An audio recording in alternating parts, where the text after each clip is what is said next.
Bismillahirrahmanirrahim. Assalamualaikum warahmatullahi wabarakatuh. Alhamdulillah wassalatu wassalamu ala Rasulillah wa ala alihi wa ashabihi wa mawalah, la haula wa la quwata illa billah. Jamaah sekalian, di dalam kitab Al-Arba'in An-Nawawiyah hadis ke-15, Imam Nawawi meriwayatkan sebuah hadis dari Imam Bukhari dan Imam Muslim. Rasulullah sallallahu alaihi wasallam menyampaikan, "Man kana yu'minu billahi wal yaumil akhir falyukrim jarah, wa man kana yu'minu billahi wal yaumil akhir falyukrim dawfa, wa man kana yu'minu billahi wal yaumil akhir falyakul khairan aw liyasmut." Hadis ini jamaah sekalian sederhana kedengarannya, tapi sungguh luar biasa. Kata baginda Nabi, siapa saja di antara kalian yang beriman kepada Allah dan hari akhir, maka hendaklah dia memuliakan tetangganya. Dan barang siapa di antara kalian yang beriman kepada Allah dan hari akhir, maka hendaklah dia memuliakan tetamunya. Dan barang siapa yang beriman kepada Allah dan hari akhir, maka hendaklah berkata baik atau diam. Kaum muslimin, kaum muslimat rahimani rahimakumullah. Di dalam Sahih Bukhari ada sebuah kisah. Suatu ketika Rasulullah SAW kedatangan tamu, dan tamu itu jamaah sekalian sebagaimana di dalam sarahnya Imam Nawawi, tamu itu datang jauh untuk belajar sholat kepada Nabi. Karena tamu ini jauh, maka ketika sampai kepada hadapan Rasulullah SAW ditanya oleh baginda Nabi, "Kamu mau ngapain?" "Saya mau belajar sholat." "Sudah makan?" "Belum," kata tetamu ini. Maka Rasulullah SAW mengajak, "Makan dulu, nanti belajarnya." Rasulullah SAW kemudian bertanya kepada istrinya Sayyidah Aisyah, "Adakah makanan yang bisa kusuguhkan kepada tamu yang jauh ini?" Ternyata apa jawaban Sayyidah Aisyah? Tidak ada makanan di rumah, hanya ada air. Datang kepada Saudah radhiyallahu anha, "Adakah makanan di rumah?" Tidak ada makanan, hanya ada air. Datang kepada istri yang lain, begitu juga, tidak ada makanan, hanya ada air. Maka Rasulullah SAW kemudian jemaah sekalian datang ke masjid dan mengangkat tangan. "Man minkum yudayyifu duyufi," kata Nabi. "Siapa di antara kalian yang mau memakilkanku, menjamu tamuku ini?" Maka salah satu sahabat itu angkat tangan. Sahabat itu bernama Abu Thalhah. Kata Abu Thalhah, "Saya wahai Nabi akan mewakilimu menjamu tamu ini." Sahabat Abu Thalhah itu jemaah sekalian bukan orang yang berada, bukan orang yang kaya raya, tetapi hatinya memang suka berbagi. Maka Abu Thalhah bawa tamu ini ke rumahnya, bertanya kepada istrinya yang bernama Ummu Salamah, "Wahai istriku, ini ada tamunya Nabi, tolong disiapkan makanan untuknya."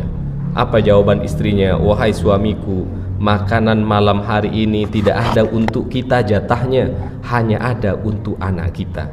Apa jawaban Abu Thalhah? "Wahai istriku, ajak bermain anakmu agar dia capek. Nanti kalau sudah capek tidur lupa minta makan."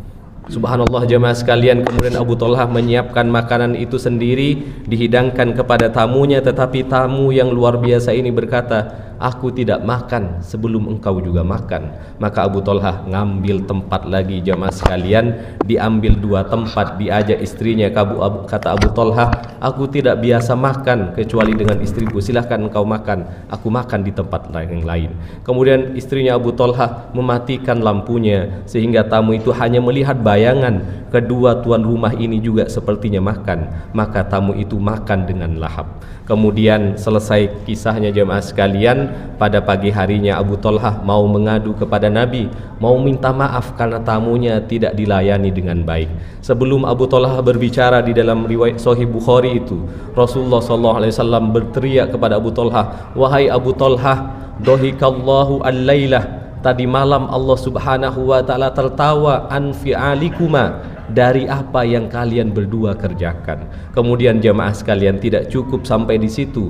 Allah Subhanahu wa ta'ala bahagia dengan perbuatan Abu Thalhah dan istrinya. Turun satu ayat di surah Al-Hasr. Kata Allah Subhanahu wa ta'ala, "Wa yu'thiruna ala anfusihim walau kana bihim khasasah wa may yuqasuha nafsi faulaika humul muflihun." Kata Allah Subhanahu wa ta'ala, di antara sahabat ini ada yang rela mengorbankan dirinya agar mereka memberi kehidupan kepada orang lain. Siapa yang bisa mengendalikan rasa kikirnya, maka itulah orang-orang yang beruntung. Kaum muslimin, kaum muslimat, rahimani rahimakumullah. Maka di akhir Ramadan ini kami mengajak diri sendiri dan kita semua, tidak ada di antara kita yang sampai tidak punya makan, tidak ada di antara kita yang di rumah hanya ada air saja. Tapi Rasulullah SAW, para sahabatnya mengalami hal tersebut. Di antara kesedihan, di antara kesusahan mereka, mereka masih menunjukkan iman kepada Allah dan hari akhir dengan cara apa? Memuliakan tamunya. Ma'asyiral muslimin rahimani rahimakumullah. Kemudian berikutnya, bukti iman kita kepada Allah adalah menjaga lisan kita.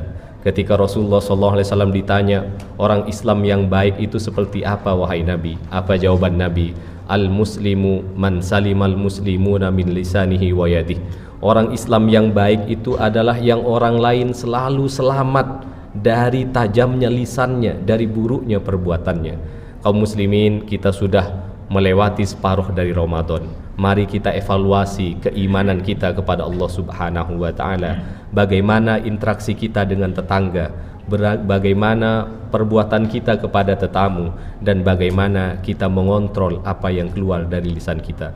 Semoga Allah Subhanahu wa taala menerima semua amal ibadah kita, menjadikan kita semua orang-orang yang beriman dan akhirnya meraih ketakwaan. Allahul hadi ila siratil mustaqim. Kurang lebihnya mohon dimaafkan. Assalamualaikum warahmatullahi wabarakatuh.